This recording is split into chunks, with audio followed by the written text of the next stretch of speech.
জুলাই আন্দোলনকারীরা যেমন মৃত্যু ভয়কে উপেক্ষা করেছেন, এই কারণে যেমন আন্দোলনকারীরা সফল হয়েছেন, তেমনি পাশাপাশি শেখ হাসিনার পতনের অন্যতম কারণ হচ্ছে সেনাবাহিনী তাকে আর সমর্থন করে নাই। এই যে সেনাবাহিনী সমর্থন প্রত্যাহার করে নিল, এটার কারণটা আসলে কি? আইএসপিআর আমাদেরকে একটা সংবাদ বিজ্ঞপ্তিতে জানিয়েছিল যে আওয়ামী লীগ সরকার পতনের পর প্রাণ রক্ষার্থে 626 জন তাদের কাছে আশ্রয় নিয়েছিল, অর্থাৎ সেনাবাহিনীর কাছে ক্যান্টনমেন্টে। তারা কে কোথায়, এই নিয়ে বিস্তারিত খবর আর আমরা পাই নাই। আমরা আইএসপিআরকে আর জিজ্ঞেসও করতে পারি নাই যে ভাই 626 জনের তোমরা একটা তালিকা করছো কিনা, কোনোদিন আমাদেরকে দিবা কিনা, তাদের কয়জনরে তোমরা রাখছো, কয়জনরে ছাড়ছো। এইরকম আওয়ামী লীগ মন্ত্রী এমপিদের কেউ কারাগারে, এক দুইজন জামিন পাইছেন, কারো হদিস নাই। এই কারা কারা আবার বিদেশে, এই পিক এন্ড চুজটা আসলে কেমনে হইলো? মানে আমি একটা স্পেসিফিক উদাহরণ দিই। আমরা শুনেছিলাম যে ডক্টর আওয়ামী লীগের পররাষ্ট্রমন্ত্রীটা ডক্টর হাসান মাহমুদ এবং জুনাইদ আহমেদ পলক তারা বিমানবন্দর থেকে গ্রেফতার হয়েছেন, কিন্তু পরে আমরা পলককে কারাগারে দেখেছি, আর হাসান মাহমুদ বেলজিয়ামে বসে আমাদের সবার জন্য ওয়াচ করছেন, বাণী দিচ্ছেন, কি কি করতে হবে না করতে হবে বলতেছেন। এইটা কেমনে হইলো আসলে? খালেদ ভাই, এই জিনিসটা আসলে আমি নিজেও এটা জেনেছি বেশ কিছুদিন আগে, এবং বাট আমি এটা শেয়ার করতে ভুলে গেছি। গুড যে আপনি আমাকে এটা মনে করিয়েছেন। আমি সেনাবাহিনীর বেশ কিছু জায়গাতে কথা বলেছি এবং আহ, বেশ নির্ভরযোগ্য কর্মকর্তাদের সাথে কথা বলেছি, এবং আমি যে জানতে পেরেছি তা হলো যে এই যে 600 জনের কথা অ্যাকচুয়ালি বলা হচ্ছে, 600 জনের মধ্যে আসলে সমাজের বিভিন্ন স্তরের লোকজন ছিলেন। হুম হুম। কেউ হয়তো সরকারি ডাক্তার ছিলেন, কেউ হয়তো পুলিশ কর্মকর্তা ছিলেন, কেউ হয়তো পুলিশের এসপি ছিলেন, কেউ হয়তো ম্যাজিস্ট্রেট ছিলেন, কোনো হাইকোর্টের জাজ ছিলেন, সুপ্রিম কোর্টের জাজ ছিলেন, এমপি ছিলেন, দুই একজন বেশ কয়েকজন মন্ত্রীও এটার মধ্যে ছিলেন। ফরেন ডিপ্লোমেট ফরেন ডিপ্লোমেটের ফ্যামিলি ছিল। এরকম সমাজের বিভিন্ন জায়গা থেকে লোকজন আসছে, যাদেরকে সেনাবাহিনীর বিভিন্ন জায়গাতে সেনাবাহিনীর আপনার আশ্রয় দেওয়া হয়েছিল, এবং যখন সিচুয়েশন নর্মাল হয়ে যায় তখন তাদেরকে ছেড়ে দেওয়া হয়। হুম। এখানে আপনার রাজনৈতিক বেশ কিছু লোকজন এখানে ছিল। আমি যখন তাদেরকে জিজ্ঞেস করেছি যে এদেরকে আপনারা কেন কেন সেভ করা হয়েছে, আমাকে উত্তরটা আসলে দেওয়া হয়েছিল যে যান বাঁচানো ফরজ। আমরা জানতাম যে যদি এই লোকগুলোকে ছেড়ে দেওয়া হয়, then they will be beaten to না ডেথ। আমি যান বাঁচানো তো মানে নিজেরটা বাঁচানো ফরজ। না, আরেকজনের যান বাঁচানোর ফরজ। আমাকে আমাকে আমাকে তারা তাহলে তো এটা আর বললো যুদ্ধই যে করতে আমরা পারবেন না আপনি। যে আপনি যুদ্ধ, এটা আপনি একটা সোলজার, আপনি যদি আরেকজনের যান বাঁচানো ফরজ মনে করেন তাহলে কেমনি কি? এটা আমি মনে করি না। আমাকে এটা বলা হয়েছে যে ওকে। তারা ওদের প্রাণ রক্ষা করার জন্য এই কাজটা করেছেন। বাট এইটার সংখ্যা আসলে খুব বেশি না, এটার সংখ্যা খুব কম। কিন্তু আরেকটা জিনিস আমি আপনাকে বলি যে হুম যেটা আমি জেনেছি, যে শেখ হাসিনা যখন দেশ ছেড়ে চলে যান, হুম হুম উনি যে দেশ ছেড়ে চলে যাবেন এই জিনিসটা আসলে একেবারেই অপ্রত্যাশিত ছিল। এটা এবং এটা আগে থেকে কোন রকম পরিকল্পনা করা হয় নাই। তো উনি যখন দেশ ছেড়ে চলে যান, তখন আওয়ামী লীগের নেতৃত্বের বিভিন্ন লোকজন বিভিন্ন দিকে আপনার ছড়াছিড়ে গেছেন। হুম। বেশ বড় একটা অংশ আপনার ভারতে চলে গেছে, তারা এখনো কলকাতায় অবস্থান করতেছে, ইন্ডিয়ার বেশ কিছু হোটেলে।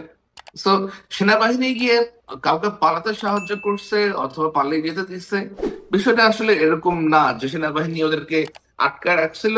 সব এমপি মন্ত্রী হুম। অথবা এদেরকে এখানে ওরা আটকে রাখছিল, এবং like when the situation normalise they allowed them to go. বিষয়টা আসলে ওরকম না। আ- এখানে সমাজের বিভিন্ন শ্রেণীর লোকজন ছিল। না সেটা ঠিক আছে। জাস্ট এইটা জানা যে সেনাবাহিনী এর মধ্যে থেকে আসলে পিক এন্ড চুজ করছে কিনা। সেনাবাহিনী হোক, এখন যারা রাষ্ট্র ক্ষমতায় আছে, অর্থাৎ হাসান মাহমুদকে ছেড়ে দেই কারণ হাসান মাহমুদ আমাদের কিছু একটা উপকার করছেন বা করবেন, পলককে ধরে না রাখি, না, ওইটা ওরকম করছে কিনা? ওরকম কিছু হয়েছে বলে আমি শুনি নাই। যেটা হয়েছে যে যারা ক্যান্টনমেন্টে গেছেন, অ্যাপ্রোচ করছেন।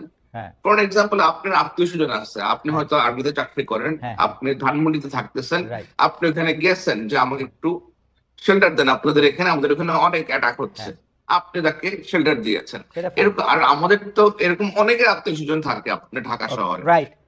এবং আমরা সবাই সবার আত্মীয় আসলে, মানে সেনাবাহিনী আমাদের সবারই বন্ধু আত্মীয় সব জায়গাতেই আছে। সবারই আত্মীয় স্বজন সব থাকে সবাই বিভিন্ন সবাই একটা জায়গাতে। জায়গায় আছে। জুলাই আন্দোলনকারীরা যেমন মৃত্যু ভয়কে উপেক্ষা করেছেন, এই কারণে যেমন আন্দোলনকারীরা সফল হয়েছেন, তেমনি পাশাপাশি শেখ হাসিনার পতনের অন্যতম কারণ হচ্ছে সেনাবাহিনী তাকে আর সমর্থন করে নাই। এই যে সেনাবাহিনী সমর্থন প্রত্যাহার করে নিল, এইটার কারণটা আসলে কি?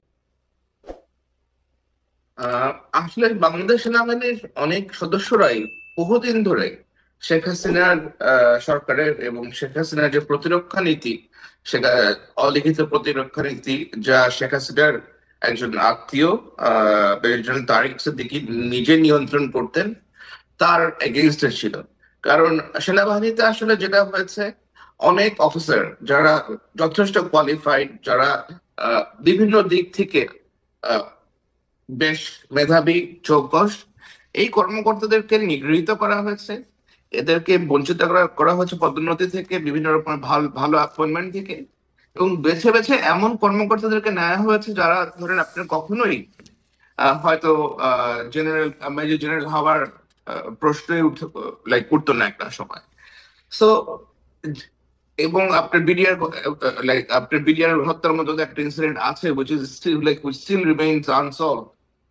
তো যে ক্ষোভটা ক্রিয়েট হয়েছে, আপনার সব দিক দিয়ে ক্ষোভ ক্রিয়েট হয়েছে এবং শেখ হাসিনা কিন্তু আপনার একজন উম, কি বলে এটাকে, আপনার how to put this correctly in Bangla, একজন দেয়ার ক্ষেত্রে উনি হাত উজাড় করে দিয়েছেন। হুম।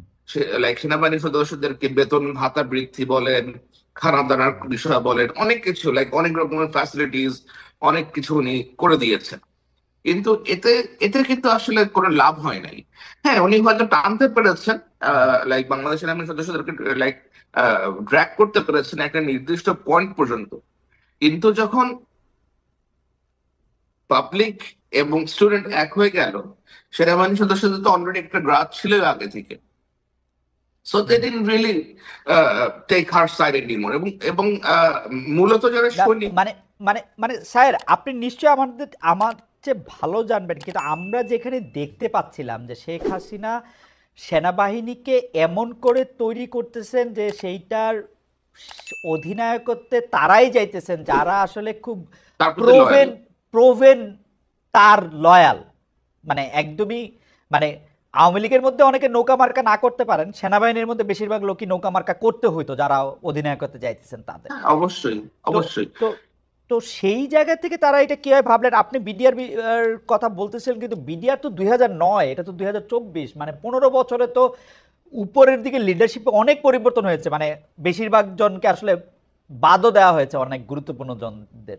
অনেক অনেক পরিবর্তন হয়েছে, কিন্তু ওই জিনিসটা স্টিল রিমেইনস আনসলভড। ওইটার কিন্তু এখন একটা অমীমাংসিত বিষয়। হুম। ওটার মূল পারপেট্রেটার্স কারা সেটা এখনো চিহ্নিত করা হয় নাই বলেই সাধারণ, প্রায় সর্বস্তরের সামরিক বাহিনীর সদস্যরা মনে করেন। এবং যে ধরনের অফিসারদেরকে আপনার প্রমোশন দেওয়া হয়েছে তাদের লয়ালিটির জন্য, হুম। এদের বেশিরভাগেরই আপনার ওরকম যোগ্যতা নাই এবং ওরকম মেধা নাই। কিন্তু এটা কিন্তু আবার জুনিয়র কমান্ডার সবাই জানে। তো একটা জুনিয়র অফিসার যখন দেখতেছে যে এই লোকটা যে সুপার সিনিয়র ছিল সারা জীবন, for example general Aziz, he was a super senior officer, hmm. আপনি তাকে টেনে সেনাবাহিনীর প্রধান বানায় দিচ্ছেন, হুম। এটা তো সবার চোখে লাগবেই অবশ্যই। এবং এমন একটা ব্যক্তি যার ভাইরা শিশু সন্ত্রাসী ছিল, এরকম আরো অনেক উদাহরণ আছে। আপনার মেজর জিয়াউল হাসান, যে লোক জীবনে আর্মিতে কোনো কমান্ড রোলে ছিল না, সে আপনার ম্যাট্রিক, ইন্টারমিডিয়েট অবশ্য সেকেন্ড ডিভিশন না, যেটা থার্ড ডিভিশন পাইছে, পিএসসি কোর্স করে নাই, এনডিসি করে নাই, you made him a major general. This man was involved with hundreds of murders. Hmm. তো এরকম কাজকর্ম যখন আপনি করবেন, এটা তো একটা সুশৃঙ্খল বাহিনী। এরা তো আপনি যত যাই কিছু বলেন, এই বাহিনীর মধ্যে তো একটা একটা ডিসিপ্লিন আছে, কাজ তো করতেছেই। তারা দেখতেছে যে এই সমস্ত নটোরিয়াস এলিমেন্টকে তারা গিয়ে ড্র্যাগ করে করে প্রমোট করতেছে, এবং যারাই জেনারেল তারেক সিদ্দিকীর সাথে ঘনিষ্ঠ, যারাই জেনারেল তারেক সিদ্দিকীর ওয়াইফের সাথে ঘনিষ্ঠ, তারাই কাছে গিয়ে প্রমোশন পাচ্ছে, অন্যরা আর প্রমোশন পাচ্ছে না। মানুষের তো ক্ষোভ অবশ্যই অবশ্যই সৃষ্টি হবে।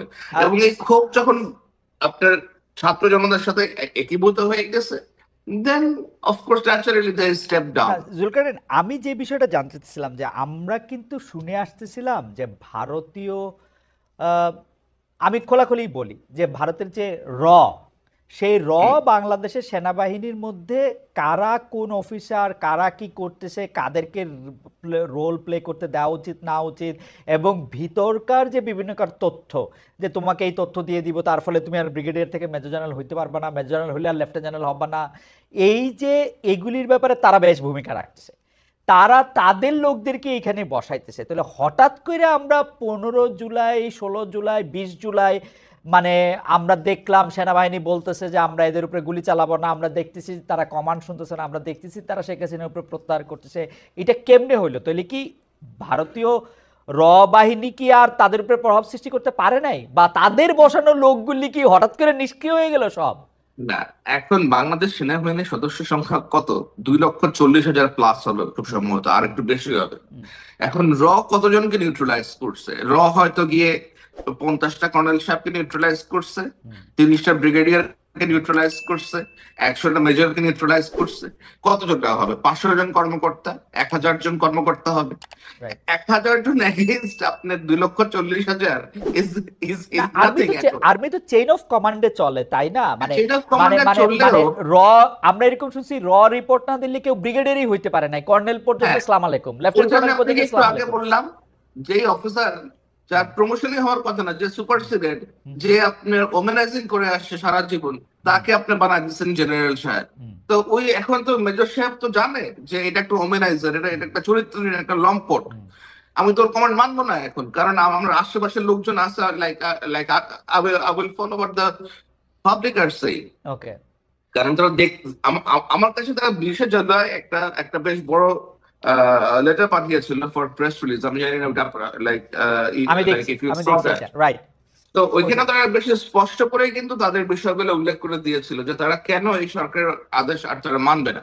ওকে, আচ্ছা, তাহলে আপনার কাছ থেকে আমরা আপনার টুইটে এবং আপনার রিপোর্টে আপনাকে আমরা দেখেছি যে এটাই আসলে বলতে, যে সেনাবাহিনীর আসলে যারা মিডল এবং যারা আরেকটু জুনিয়র কর্মকর্তা তারাই আসলে এই চাপটা সৃষ্টি করেছিল মূল কমান্ডের উপর, সেটা আপনার লেখাতে এবং এটাতে দেখা গেছে।